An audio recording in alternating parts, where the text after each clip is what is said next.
Hello সবাই, আজ আমি যাবো বিয়ে বাড়িতে। এখানে সব বের করে রেখেছি আগে থেকে। এখন আমি রেডি হয়ে গেলাম বিয়ে বাড়ি যাওয়ার জন্য। একদম এই যে চলে এলাম বিয়ে বাড়িতে। এই যে এটা রিসেপশন পার্টি একটা। এখানে বড় বড় ফটোশ্যুট হচ্ছে আর প্রচণ্ড ভিড়।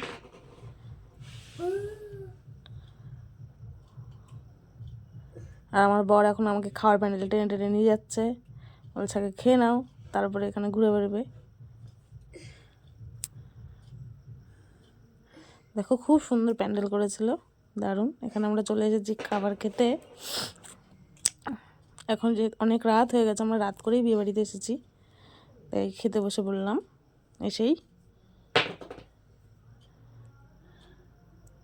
এখানে কলা পাতা দিয়েছে। এই দেখো খেয়ে দিয়ে আবার চলে এলাম প্যান্ডেলে। দেখো পুরো ফাঁকা হয়ে গেছে।